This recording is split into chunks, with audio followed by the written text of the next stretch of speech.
તો જો સૂર્ય આવતી હોય તમે સૂર્ય પડખે પગે આગો તો તમે કથા વાંચે ને એટલે તરત જ યાદ રહે. અને દાવે પડખે આવીને બેઠા એટલે સ્વર નહીં આવશે. ત્યારે એને મંત્ર દેવામાં પછી એને આવો 12 વાગ્યા કેડે શિષ્યને હમો બેહારે, ઘીનો દીવો કરે, સાક્ષી મૂકે. ગુરુ જો લોભિયા હોય તો પેરામણી દેવી દો, કપડા બપડા, હું કાંઈ લેતો નથી. એને હમો બેહારે. પછી ગુરુ પોતાની સૂર્ય નાડી આપે, 18 આંગળ બેઠે, 12 સલત 18 આંગળ પવન બહાર આવતો હોય. એ ગુરુ ત્યારે 18 આંગળમાં મંત્રને દબોળે છે.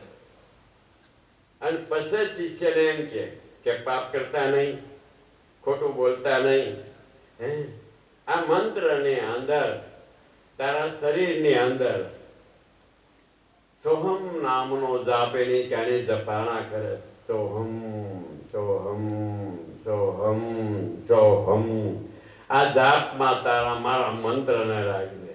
સોહમ છે એટલે તું પોતે જ પરમાત્મા છો. જો આમાં મંત્રને ભેળવી, પણ ગુરુ પાસે થોડાક દી અભ્યાસ કરવા. હા, મંત્ર લીધા પછી 2-3 વર્ષ ગુરુ પાસે જવું પડે. સોહમની હારી ગુરુ તાલ લગાડી દે. સોહમ સોહમ. અને રામાયણમાં તુલસીદાસ સોહમ બ્રહ્મ અસ્મિ કીધું. હે જીવ, તું પોતે જ પરમાત્મા બ્રહ્મ છો. તો એ અજંપાસ એ જાપ જપાતા હોય મંત્રની હારી, એ જાપ છે. એક જાપ જપ્યા હો સોહમ, એટલી જ વાર જો મંત્રને એમાં રાખી ગયા હો, અને ઘરમાં તમારે કોઈ પણ મોટું આવરણ આવે, કોઈ પણ પત્ની એમ કે મને ગર્ભાશયમાં હળો પડ્યો, કાઢવું પડશે, અને પુરુષ જો આ સોહમનો જાપ લઈ ચંદ્રનારીની અંદર સોહમનો જાપ કરતો કરતો એની પત્નીને કુખ માથે હાથ મારે એટલે 1.5 કલાકમાં એનો રોગ મટી જાય. ભજન શું કામ કરે? એને ડોક્ટર પાસે કપાવાનો લાવવું પડે, 1 લાખ નો દેવા પડે. મારી પાસે લાખ હાદા થઈ ગયા. પૂછો જ ખરા. અહીંયા વહી આવી ગયા, કેન્સર વહી આવી ગયા. ડોક્ટર આ એનું કેન્સર, ગર્ભાશયમાં ગાંઠ્યું, હાથ ગયા. શેનાથી? સોહમ ભજન. જો એ છેલ્લી બાઈ પછવાડે બેઠી, એના ગર્ભાશયની અંદર 7 ગાંઠ છે. કેટલી? એમાં 3 ગાંઠની અંદર ઉંદરસ ગરમીની કેન્સર ગતિ બેઠી. અત્યારે ડોક્ટર લેબોરેટરી કરે તેમ ન કહે કે આમાં નથી, પણ એને મારામાં શ્રદ્ધા. એ કોણ કામ કરે? તમારું જપેલું ભજન. પણ ભજન કર્યું હોય તો ને.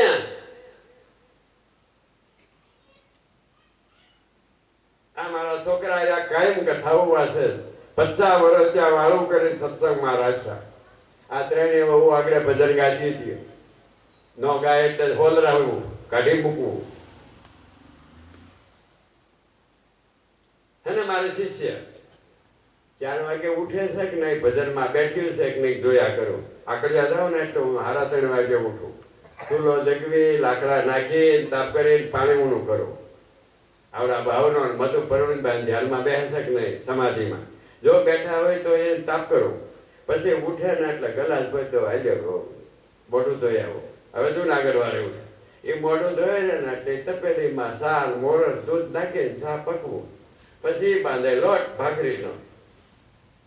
14 જણા થઈ, 14 ભાખરી મેં કઈ ભાવના કરી દે.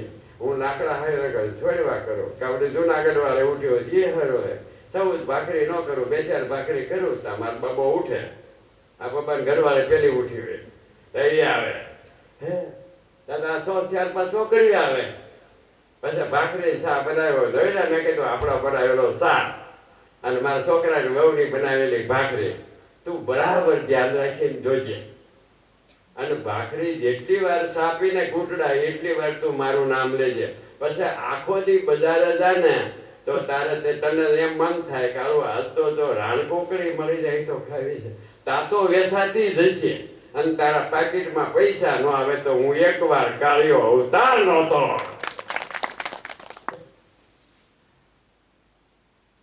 નો આવે, આવી જાય કે હે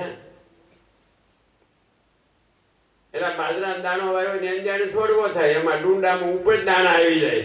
કેમ કોણ આવે કે છે તો પાકીટમાં પૈસા નો આવી જાય? હે એક દાણો ઘઉંનો વાવો 4-5 ડુંડિયું નીકળે, 4-5 હળિયું નીકળે, એમાં 4-5 ડુંડિયું નીકળે, 50 દાણા આવી જાય. એકના કે એકના કેમ થયા? એકના લાડ કેમ થાય? હે ભાઈ એકના આને કેમ? એક તરબૂચનું બી વાવ્યું ને વેલો થાય. હવે આંગળી કરતા એનો વેલો પાતળો હોય, આવડા ગઠ્ઠા થાય. હે હે વળે ઉપર કાળી સાહેબ, વસાડે ધોળી સાહેબ, એમાં વળે લાલ, અને એમાં પાછો એક જ બી વાવ્યું એનો વેલો થયો, એમાં એ તરબૂચમાં કાઢો તો 40 બી બન્યા હોય. આ કોણ બનાવે? હે અને તમે ખાવ એટલે ગળું લાગે. જો ઉપલી સાલ ખાવ તો તુરી લાગે, પણ સાલ ખાઈ જાય ને એને વાયુ મટી જાય.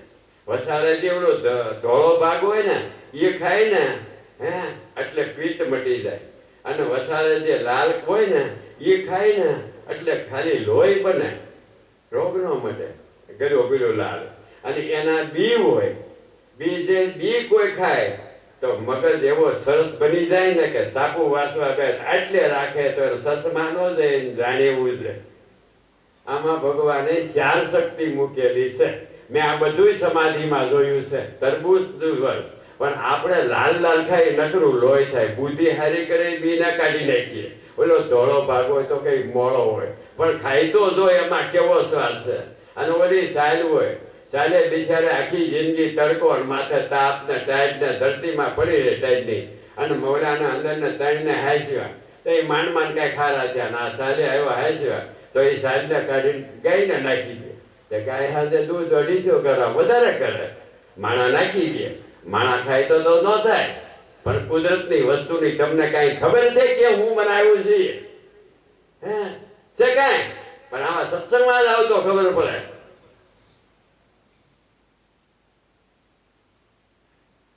હું સવારમાં 4 વાગે ઉઠીને ઘેહોડા વેલા 5 ધ્યાન કરું, બેવું પાડીએ. હે એટલે આમ એની હમું ધ્યાન દર્યા કરું. આ કેમ વધે છે કોઈને જ ખબર પડતી. સૂર્યને હાલતા ન દેખ્યા, વધતા ન દેખે વેલો કેમ વધે ખબર નથી પડતી. સૂર્ય કેમ હાલે છે કોઈ ખબર નથી પડતી. સંત ક્યારે ભજન કરી ભગવાન થઈ જાય. આપણે એને પૂંજાતા કરી દે, આપણે આરતી કરીને પગે લાગતા કે ક્યારે ભજન ખબર નથી પડતી. સૂર્યને હાલતા ન દેખ્યા, સંતને ભજન કરતા ન દેખ્યા, વધતા ન દેખી વેલ. આવો કુદરતનો છે ખેલ. વેલા પાસે કેમ વધે કોઈને ખબર પડે? એમાં ઓટોમેટિક ખબર થાય તો ફૂલ ઉગડે. ફૂલમાં આવડું તરબૂચ થાય, આવડું શીગડું થાય. હે ભાઈ કેવી લીલા! હે તમે વટલા હેઠ બેઠા હતા. ભગવાન બુદ્ધ વટલા હેઠ બેહીને સાધના કરે. વટલાની હેઠ માણસ બેહીને ખાય ને તો આ વડ પૂજન કરવા જાય છે.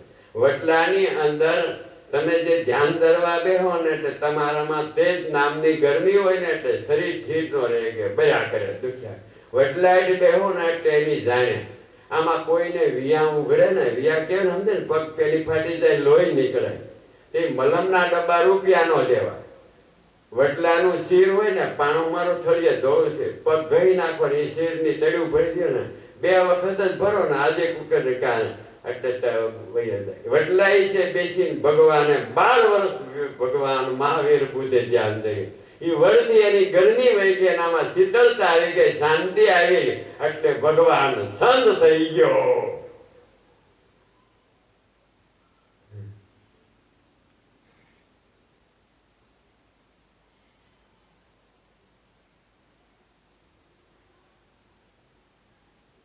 આટલો તો જાળવામાં ગુણ.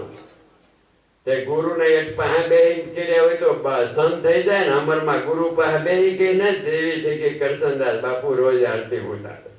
અમે મળવા ગયા હતા.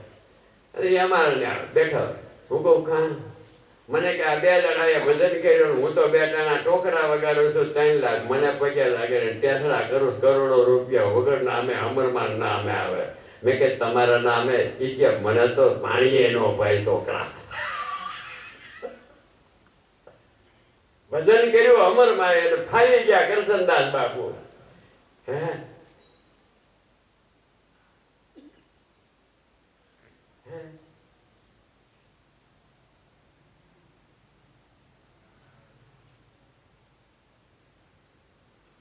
ભજન કર્યું આકડિયામાં કાળુ બાપાએ અને 5 છોકરીઓના પગમાં સીધી.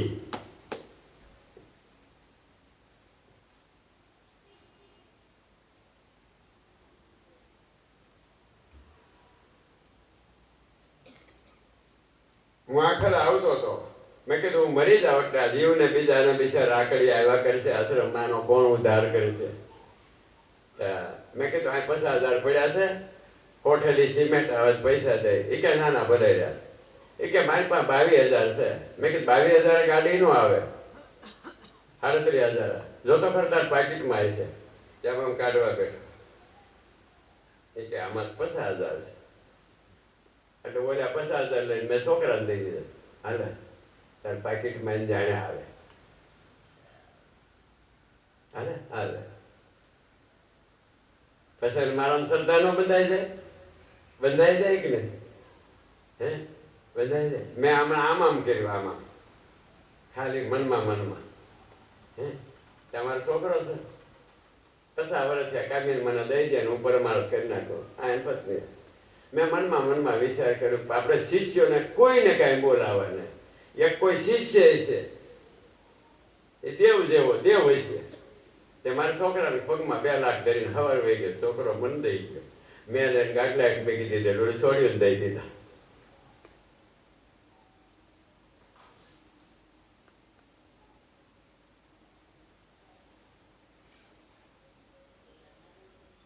આ રમત કોણ કરે? મીરાનું ઝેર કેમ પીતો હતો? કેમ એની હારે વાતો કરતો હતો? 6 મહિના ગોપીઓ હારે ગોપીઓ રમતી હતી, એના ભાઈડા નો ખબર પડે. કઈ લીલા? ઈ જ આ લીલા છે. જો આવડી જાય તો અત્યારે ઈશ્વર માણા રૂપે અવતાર લઈને આવે છે. જો એમાં આપણી ગાંઠ બંધાઈ જાય ને તો બેડો પાર. સબરીને માનકંદ હારે બંધાઈ ગઈ, અમરમાને સતદેવીદાસ હારે બંધાઈ ગઈ, ગોપીઓને કૃષ્ણ હારે બંધાઈ ગઈ, રામની હારે ભીલડી બાઈઓને બંધાઈ ગઈ. તરી ગયા સંસારમાં. અમે અમારા ગુરુની હારે ગાંઠું બંધાઈ ગયા, મહાન થઈ ગયા. ખેડૂતના દીકરા, બાપ મરી ગયેલો 7 વર્ષનો વિધવા, અભણ માણસને અત્યારે ડંકા વગાડી. મોટા ગાદીપતિ મારા આશ્રમે આકડ્યા આવે. ખોડિયારને જેના પેટમાં ખોડિયાર આવે ગામથી. હે સાઈ બાબા વાળે આવે. 42 વર્ષે એક આઠને બેઠી. સાઈ બાબાની મૂર્તિ આવી 22 હતી. આમ હાથ મૂકેતા રોગ જાવી છે, છતાં સમાધિ નો લાગીને આકડી આવી. 4થું વર્ષ છે. મારી પાસે બેઠી 1.5 કલાકમાં સમાધિ. મારી શિષ્ય, હું જ્યાં પ્રોગ્રામ કરું ત્યાં પૂછી જાય. અંધારપુર મેં મારી પત્નીને આવડો લાપસીનો ડબ્બો લઈને ભરે. હે જે હમણાં આવીને કોનાના બાજોટ આગળ પકડ કરે, બાજોટ ચાંદીના બાજોટ લાવી, ચાંદીની સાંકળીઓ લાવી 250, 500 ગ્રામની. તો હે 2 થાળીઓ ચાંદીની, 2 વાટક્યા. મેં મારે આને શું કરવા? એ કે તમે બા જમવા ગયા. મેં મારી પત્ની મરી ગઈ, ક્યાં ખાય? એ કે તો ભાવ હોય તો ખાતા હોય. લે પૂંજાય છે બાઈ. અને મારી શિષ્ય થઈ ગઈ. ચાંદીના બાજોટ, ચાંદીના પાટલા, ચાંદીના થાળીઓ નાખીને લઈ ગઈ. પિત્તળનો ડબ્બો આવ્યો. મને કે ઉભા રહ્યો તો હું કે મારા બાનું આ મંદિર થયું. તમે મરશો એટલે પડખે તમારી બેયનું અમર થાય. આખી દુનિયા તમને મંદિર કરીને મળ્યા પૂંજવા. હે ગોંડલ રાજકોટમાં તમને એક ખેડૂત છોકરાને કાંઈ નહોતું, પગમાં ફ્રેક્ચર થયું, બાપે ન દીધા પૈસા. એ મારા નામમાં 12 વર્ષ બેસી ગયો. એની જાણે ચાંદીનો વેપાર કરે. અત્યારે 500 કિલા ચાંદી એની પાસે. 78 લાખના મકાન કર્યા. એમાં એટલા માળમાં મારું મૂર્તિ મૂકી, વચલા માળમાં વેપાર કરે ને ઉપલા માળમાં રહે. હાથી ઉપર મારા હામયા કરે એની મૂર્તિની પ્રતિષ્ઠા. ત્યાં મારું મંદિર કર્યું. મેં કહેલા આ મંદિરમાં શું ધરશો? એ કે રોજ જે કમાણી આવે હાન લગીના વેપારમાં